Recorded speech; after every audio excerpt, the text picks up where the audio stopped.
Good morning, Centurion. I'm your host, Caitlin Simmons, and you're watching We Are Centurion TV. Now, today here on the channel is a very special day because this is our 10th episode of The Breakfast Show. Thank you so much for everyone that has followed along and watching our live videos every weekday at 8. Now, if you have not yet done so, go and subscribe to our channel, turn on the notifications so you don't miss any further episodes of The Breakfast Show. Today, we are having another episode with our homeschool moms that are going into the logistics of how to do homeschooling. I do want to remind you that this is a series and that 2 parts of the series is already out. So the first part, they spoke about the introduction to homeschooling, what to expect, and some things to consider when you start. The second part of this series was all about the Bible and how important it was for everyone, parents, teachers, and children to know what is in the Bible and why it is so important in our country. So if you have not yet watched those episodes, go to our YouTube channel at We Are Centurion TV to go and catch up on those 2 episodes. For today, once again, we are talking about the logistics of how to do homeschooling exactly. Hello, hi to you all. I am Kutlwano Seloane, aka clapbackstudies, and you guys are tuned into We Are Centurion TV. Now, if you are new here, we're all about engaging the community, informing, inspiring, and educating people of Centurion about what is going on in and around them. Now, as you guys had seen in the previous parts, we have homeschooling teachers and moms with us telling us about everything we need to know about homeschooling. Now, in this part, it is very important as we're talking about the logistics and the really crux of what is happening and what you should expect if your child is getting into it. Now, my first question for you guys is, what would happen on a normal day-to-day basis for someone that is doing homeschooling? It's going to look different for everybody. That is the big thing, is what I'm doing is not necessarily what you're going to be doing. Some families school at night, some families school in the afternoon, some work really around their extramurals and things. For us personally, we school from 8 until 12 in the day. We have a nice break, long break at 10.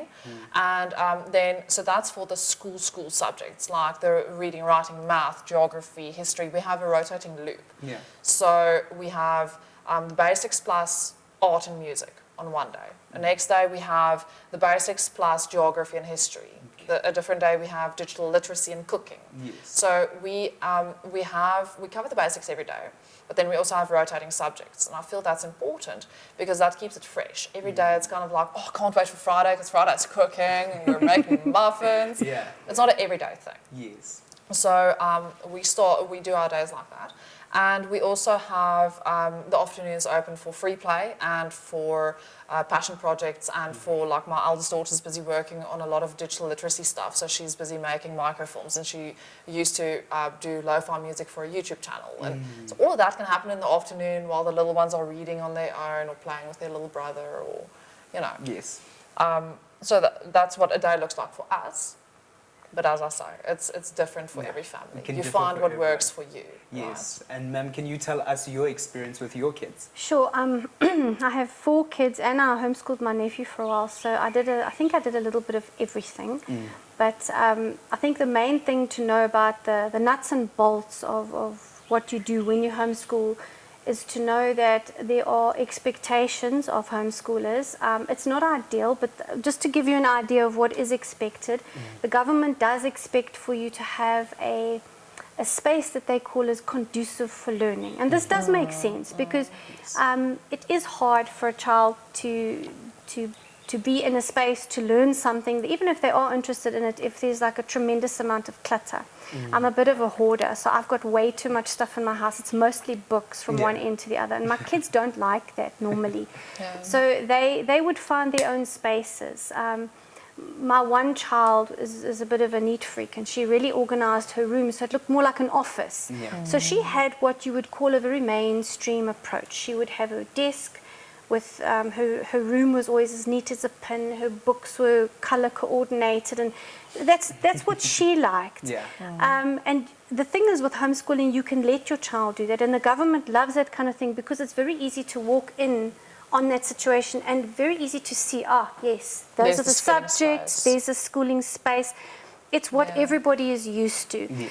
But with every person being so different and unique, and with the social revolution in the world focusing on letting people being their authentic selves, one of the things that's nice about homeschooling is you can really let your kids manage the nuts and bolts and the logistics of the schooling on their own. And Yeah. I have one child that's particularly fond of animals, and she wouldn't really focus on her work because she's more interested in where's that rabbit going, and why is the dog not in the house, and did Yeah. someone feed the cat, and now I feel like swimming. So we would allow her to almost roam the house while she was learning things, and there would be pockets of things that she could do, which is very close to the Montessori method of educating, so that the child would actually go and find the things that interest them, and then you'd say, okay, she's now in the rabbit cage, so I'm going to talk to her about stuff to do with animals, and I'm going to find the story, and we're going to now read it, and then I've covered the aspect of literacy, and then I'm going to give her all the rabbit pellets and tell her count them out, because how many can the rabbit have today? So she would be learning in a very experiential way, where she doesn't know she's doing maths and Yes. English. So the nuts and bolts are, where are you going to be studying? And one could be doing it on the trampoline, and the other one could have it organized in her bedroom, and when you're doing it. So most people do like to have a specific routine in the morning or during the day. Yeah. Some people only function better in the evenings, and they would only start in the afternoon, and the morning would be used for something else. One of the things that I found organically organized my homeschooling for me was the seasons. Where winter it's colder, and summer they do a lot more sport. So we would focus more on literature and art and things you can do indoors, because the kids were able to. Yeah. You know, they wouldn't be distracted by this beautiful sunshine and things that are happening. Yeah, because the homeschool kids get used to the idea of them having a choice. That's true. It does make it difficult for them to sometimes integrate into situations where they have to now Mommy comply. says, yes. But they learn that as they get older. One teaches them that. So yeah. the nuts and bolts is going to work according to how strict you are going to be with your routine, Yeah. and how much leeway you're going to give your kids, or if you let your kids take the lead and create the environment and the structure that they want. Yes, yes. And I'd like to touch on what you spoke about, the Montessori, as I have quite an experience with it, because I went to Hill Crane Montessori, which is near to Kyalami, and basically I had such an amazing experience, and I think I'd like you guys to share about the different, I guess, curriculums that are catered to a specific student, since now we're speaking about the logistics now. Yes. Yeah. Okay, we'll touch on all the resources and the costs and all that stuff in a later video. But I found with my daughter also had a Montessori school experience, and she loved it. She really did enjoy it. But it turned out later on that she's actually my eldest is my bullet points and everything written down child, and she's not one that really wants to go and physically do all the things. She's more of a list girl, which is weird for me.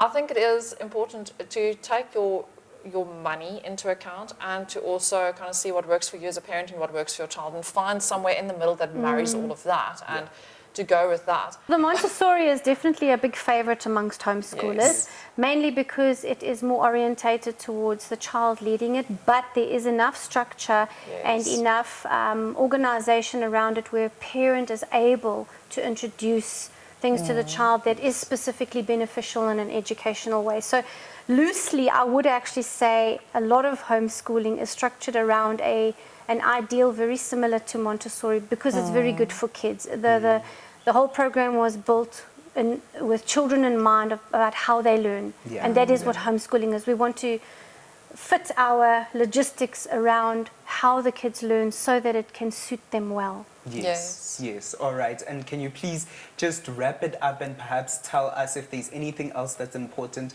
within the logistics? Oh, yes. I forgot to mention this earlier, is record keeping. Yes. This it has become more and more important over the years, because homeschoolers have got very relaxed with that as well.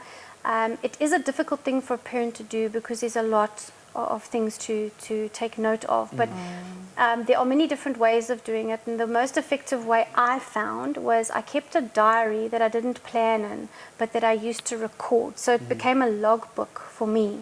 So I'd have the days and I would just put on there what we did, and then in the kids' books I would just make notes along all their margins, and then every now and again consolidate that information into a academic record that I would be able to file. Yes. Keep a portfolio of work, make sure that you can show. And it's also to show off to grandparents, to people that think that your kids are doing nothing but climbing trees every day. Have things that you can show them. And attendance, also keep log somewhere. That's a silly one, but yeah, okay. Yeah, just kind of like briefly, like what I do is in my diary, I just make a note, we missed school on Friday or whatever. Just at the end of the year, I'll like kind of just go through my bullet journal. And I'll say, okay, we missed a few days there, we missed a few there, and then I tally up the ones that I didn't say we didn't do anything on, because we pretty much school year round. Yes. All right. No, thank you very much for this very important aspect. Now, you that's watching there, thank you very much for watching. As this part was mainly focusing on the logistics, we'll be moving on to the other various important factors, but if you are leaving us, please don't forget to subscribe and give us a like, and we will see you in the next one.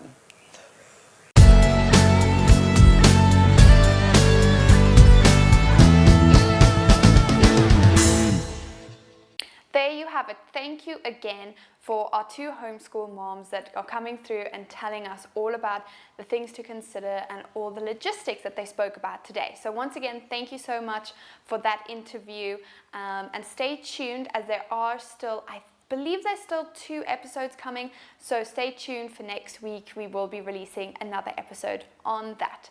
And then I just want to say another big thank you to everyone watching here our breakfast show here on We Are Centurion TV. And once again, if you haven't done so, go and subscribe to our channel and turn on the notifications so you don't miss any episodes, and also go and follow along on our social platforms on Instagram, TikTok and Facebook, where we show a little bit more of behind the scenes of how we do things here at the studio. So please remember, we will be coming to you live on weekdays at 8 in the morning here for the breakfast show on We Are Centurion TV. Thank you so much, and we'll see you tomorrow.